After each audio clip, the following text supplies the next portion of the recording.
அதிகாலை வேளையிலும் நான் தேவ சமூகத்தில் இந்த மாதத்திற்காய் காத்திருந்த நேரத்தில் ஏசாயா 40ஆம் அதிகாரம் 29ஆம் வசனத்தை நாம் யாவரும் சேர்ந்து படிக்க போகிறோம். இந்த மாதம் கர்த்தர் நமக்கு கொடுத்த ஒரு வார்த்தை நாம் சேர்ந்து படித்து தேவன் நாம் கொடுத்திருக்கிற பாக்கியத்தை நாம் பெற்றுக்கொள்வோமாக. இது எல்லாருக்கும் தெரிந்த ஒரு பகுதி. ஆனாலும் தேவன் என்னோடு கடந்த வாரத்தில் நான் காத்திருந்த பொழுது பேசின வார்த்தை நான் உங்களோடு பேசும்படி விரும்புகிறேன். கர்த்தர் பெரிய காரியங்களை செய்வாராக. ஏசாயா 40ஆம் அதிகாரம் 29வது வசனத்தை நாம் யாவரும் சேர்ந்து படிப்போமாக. சோர்ந்து போகிறவனுக்கு அவர் பலன் கொடுத்து சத்துவம் இல்லாதவனுக்கு சத்துவத்தை பெருக பண்ணுகிறார். இந்த மாதத்துல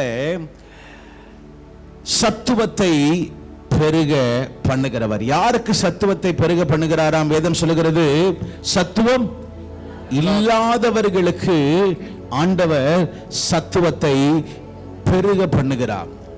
சத்துவம் இல்லாதவர்களுக்கு அவர் சத்துவத்தை பெருக பண்ணுகிறார். சத்துவம்னு அர்த்தம் என்ன தெரியுமா? பலன், உள்ள இருக்கிற ஒரு பலன். ஆண்டோடைய பிள்ளைகளா இருக்கிற நமக்கு ஆண்டவர் சொல்லுகிறார், சில வேளையில பலனற்று போகிற ஒரு சூழ்நிலையா இருக்கிறது. இந்த ஏசாயா 40ஆம் அதிகாரம் ஏசாயா புத்தகத்துல மிக முக்கியமான ஒரு பகுதி. ஏசாயா 1ஆம் பகுதியிலிருந்து 39ஆம் அதிகாரம் வரைக்கும் நீங்க பாத்தீங்கன்னா, இந்த 39 அதிகாரமும் அசரியா ராஜா செனகரிம் அவரை பற்றி அவர் வரும் பொழுது கர்த்தருடைய பிள்ளைகள் எப்படி தன்னை பாதுகாத்து கொண்டார்கள் என்று 1லிருந்து 39ஆம் அதிகாரம் வரைக்கும் எழுதியிருக்கும். அதே இந்த அதிகாரம் என்பது இந்த ஏசாயா தீர்க்கதரிசி புத்தகத்தினுடைய அடுத்த பகுதி. 40ஆம் அதிகாரத்திலிருந்து 66ஆம் அதிகாரம் வரை நீங்க பார்ப்பீங்கன்னா, இது யாரை பற்றி எழுதியிருக்குன்னு அடுத்த ஒரு ராஜா, கோரேஸ் ராஜாவை பற்றி எழுதியிருக்கிறோம். ஏன்? இஸ்ரவேல் ஜனங்கள் அவர்கள் சிறையிருப்புக்கு போவார்கள் என்று சொல்லப்பட்டிருக்கிறது.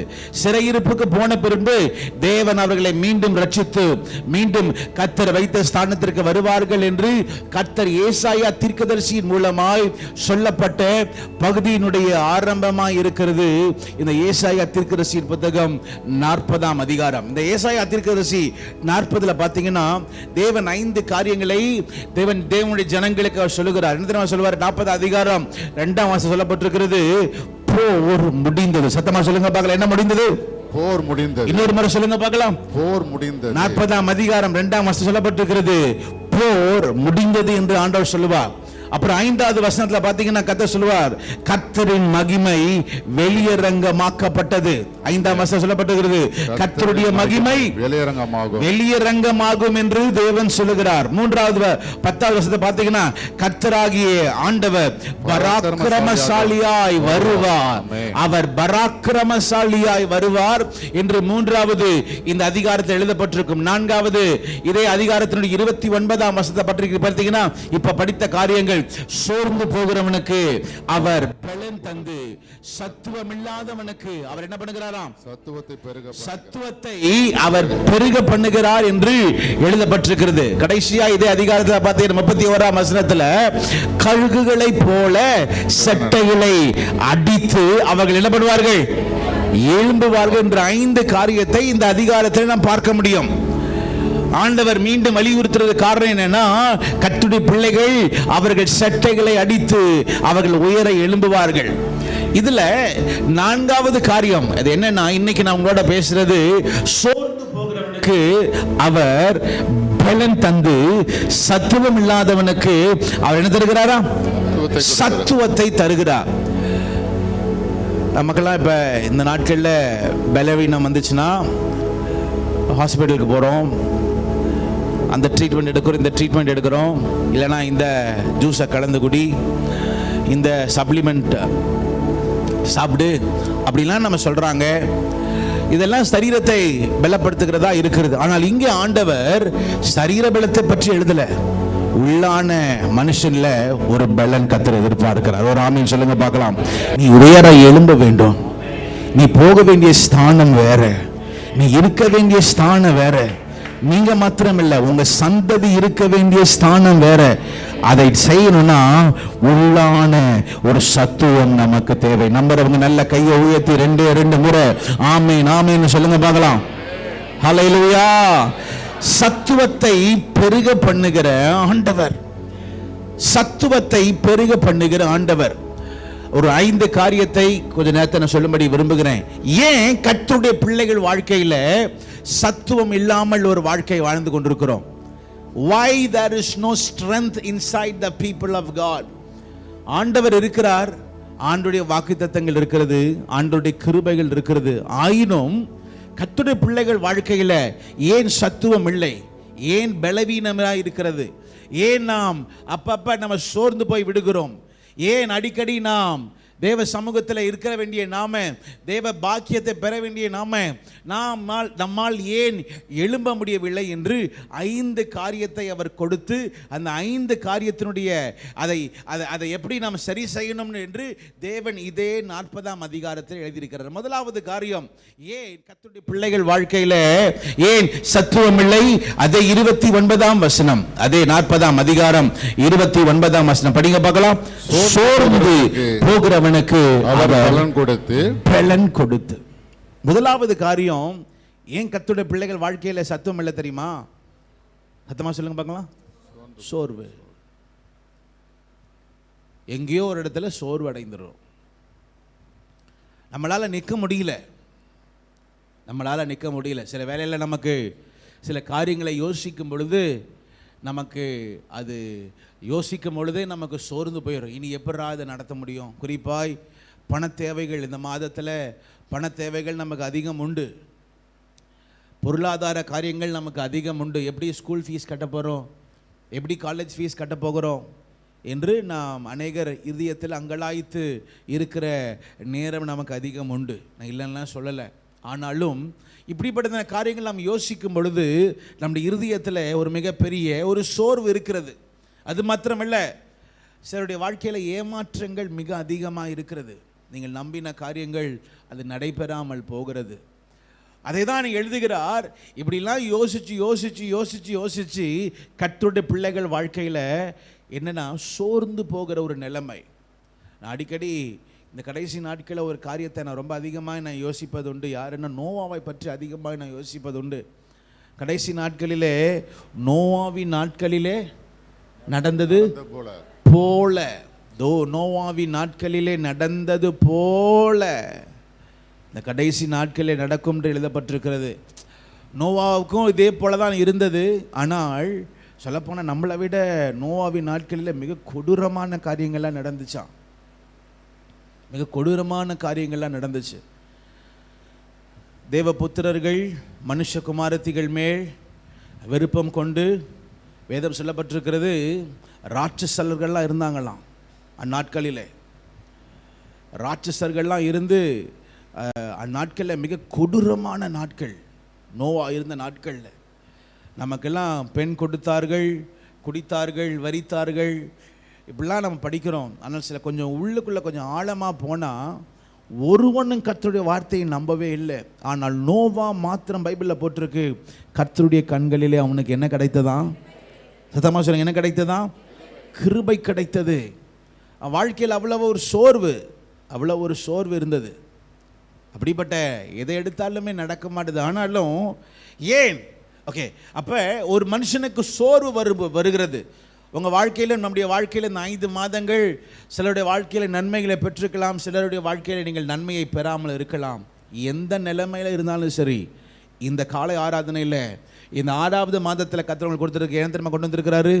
சத்துவம் இல்லாதவனுக்கு அவர் சத்துவத்தை கொடுத்து உன்னை உயர எழும்பும்படி கர்த்தர் வைத்திருக்கிறார். நம்பர் உங்க ஆமென் சொல்லுங்க பார்க்கலாம். சொல்லுங்க பார்க்கலாம். ஆமென். அப்ப சத்துவம் இல்லாத மனுஷன், சோர்வான ஒரு மனுஷன் என்ன செய்யணுமா? என்ன செய்யணுமா? அதே 40ஆம் அதிகாரம் 29ஆம் வசனத்துல அவர் சொல்லுகிறார், சோர்ந்து போகிறவன் என்ன செய்யணுமா? படிங்க பார்க்கலாம். சோர்ந்து போகிறவனுக்கு அவர் பலன் கொடுத்து சத்துவம் இல்லாதவனுக்கு சத்துவம் இல்லாதவனுக்கு சத்துவத்தை பெருக பண்ண. அதை எப்படி அவர் பெருக பண்ணுகிறார்? 31ஆம் வசனம் எல்லாருக்கும் தெரிந்த வசனம்.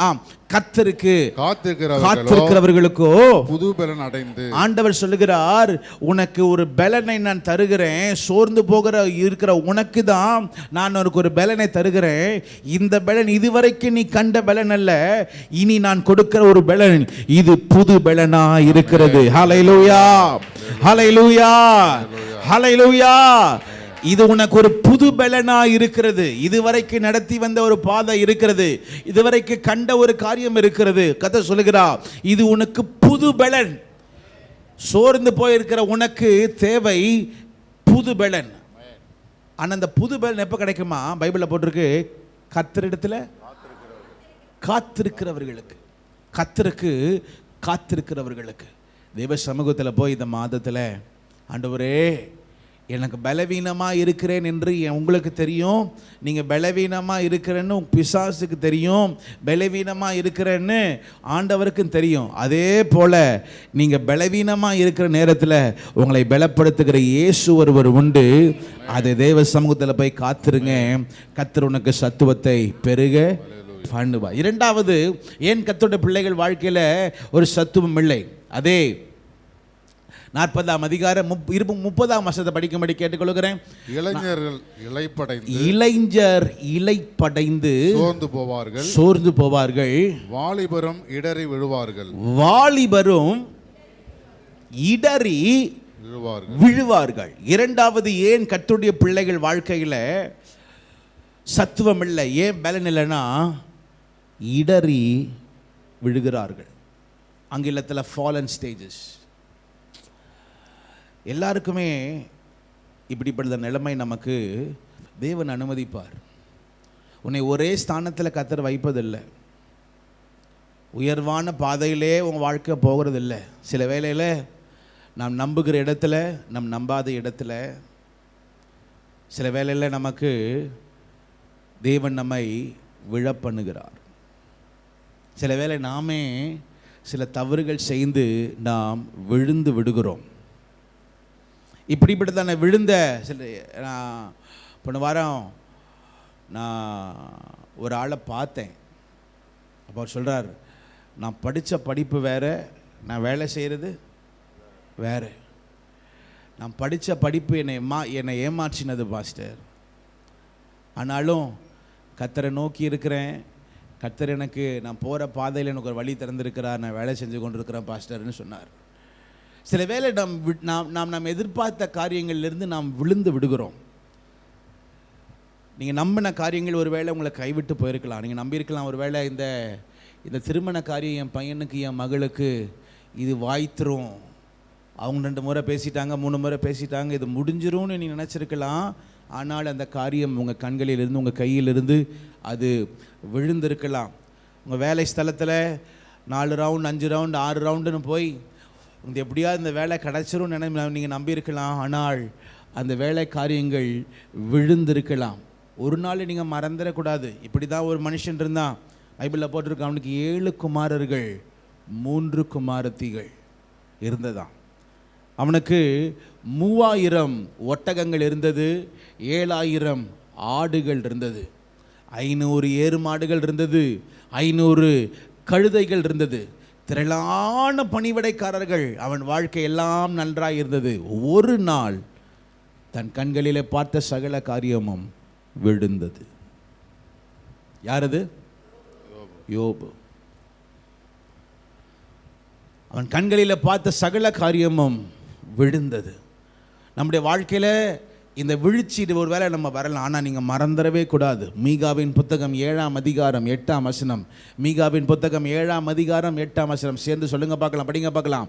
என் சத்ருவே, சொல்லுங்க பார்க்கலாம், என் சொல்லுங்க, எனக்கு விரோதமாக சந்தோஷப்படாதே, நான் விழுந்தாலும் எழுந்திருப்பேன். இன்னொரு முறை சொல்லுங்க பார்க்கலாம், நான் விழுந்தாலும் எழுந்திருப்பேன், நான் விழுந்தாலும் எழுந்திருப்பேன், நான் இருளிலே உட்கார்ந்தாலும் கர்த்தர் எனக்கு வெளிச்சமாய் இருப்பார். கையை உயர்த்தி ஆமென் சொல்லுங்க பார்க்கலாம். அத்தமா சொல்லுங்க பார்க்கலாம், ஆமென். ஹல்லேலூயா, ஹல்லேலூயா. ஒருவேளை எந்த நிலைமையில நீங்கள் விழுந்திருக்கலாம், ஆனால் நீ விழுந்த இடத்துல நீ கர்த்தரை பிடித்துக்கொள். எந்த மனுஷனும் உங்களுக்கு உதவி செய்ய மாட்டான். ஆனால் சத்துவத்தை கொடுத்து சத்துவத்தை பெருக பண்ணுகிற ஆண்டவர் உன்னோடு அவர் இருக்கிறார். கையை உயர்த்தி ஒரு ஆமென் சொல்லுங்க பார்க்கலாம். இரண்டாவது, ஏன் கர்த்தருடைய பிள்ளைகளில் சத்துவம் இல்லை தெரியுமா?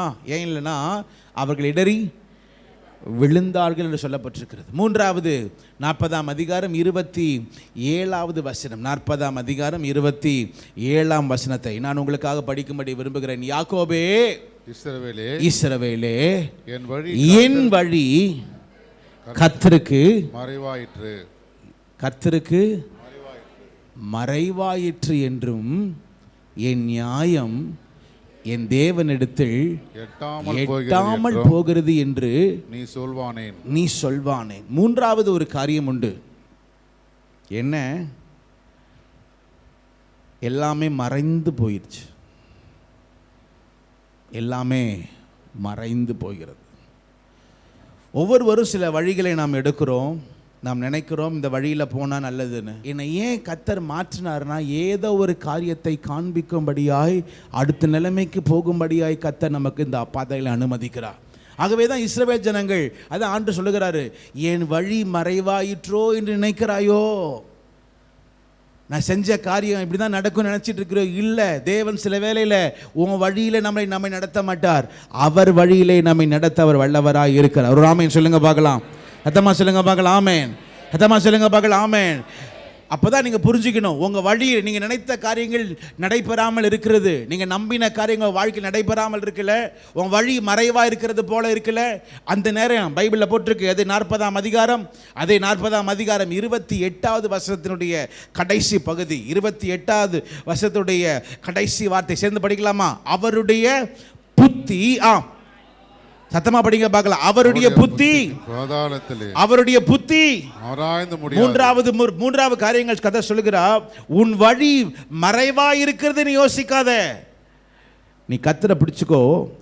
உனக்கு தெரியாது அவருடைய புத்தி ஆராய்ந்து முடியாதது. சத்துவத்தை கொடுத்து சத்துவத்தை பெருக பண்ணி நம்மை உயர எழும்புகிற ஆண்டவர். ஒரே ஆமென் சொல்லுங்க பார்க்கலாம். முதலாவது நான் சொன்ன காரியம், கர்த்தருடைய பிள்ளைகளாக இருக்கிற நமக்கு ஏன் சத்துவம் இல்லைன்னா சோர்ந்து போய் விடுகிறோம்.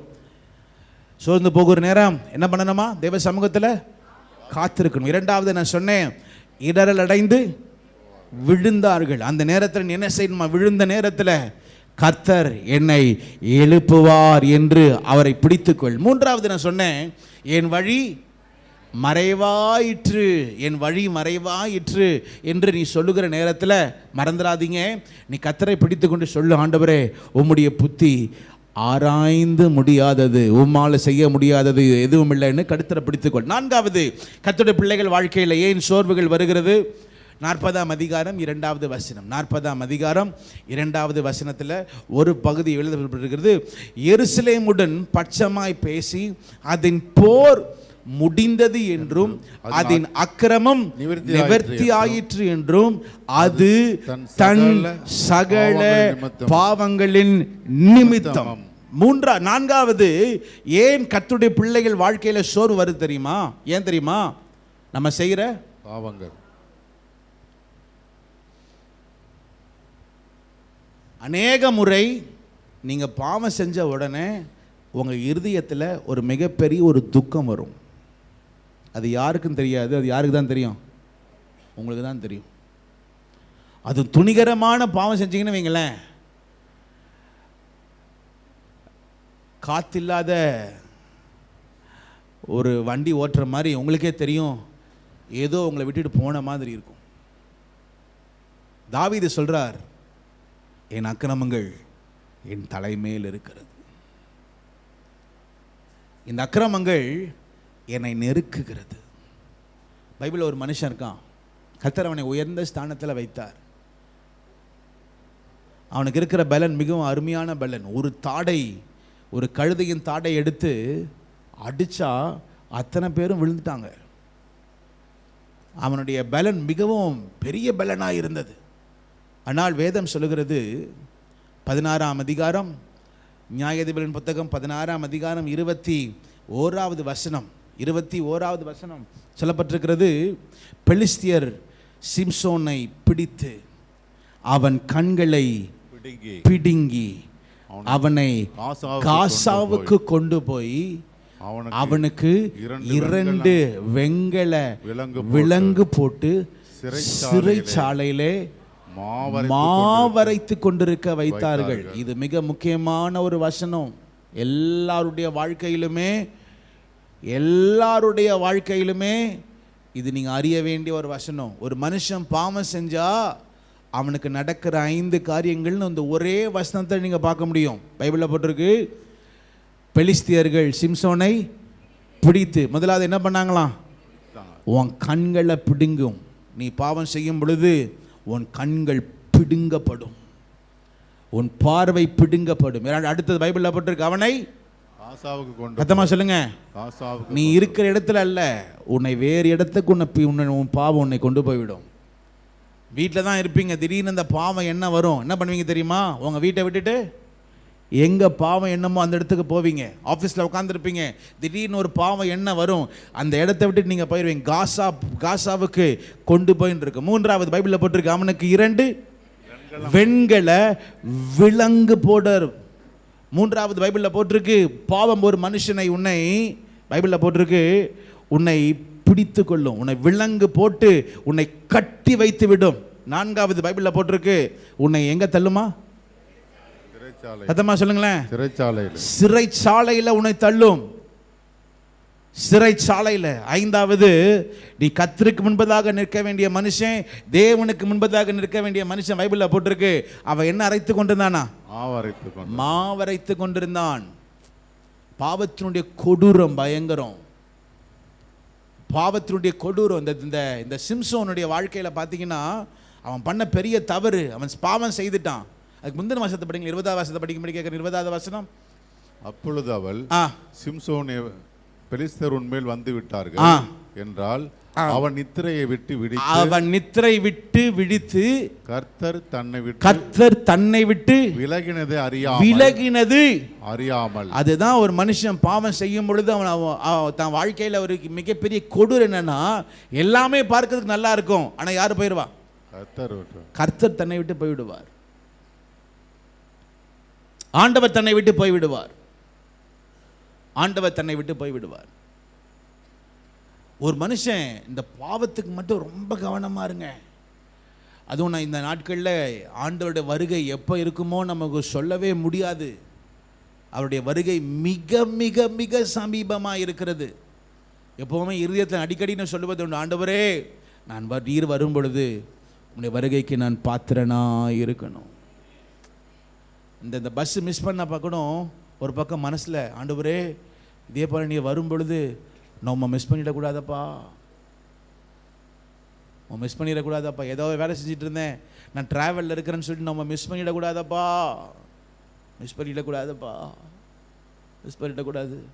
நீ சொன்ன இடத்துக்கு நான் இருக்கணும், நீ வரும் பொழுது நான் தகுதி உள்ளவனா இருக்கணும்.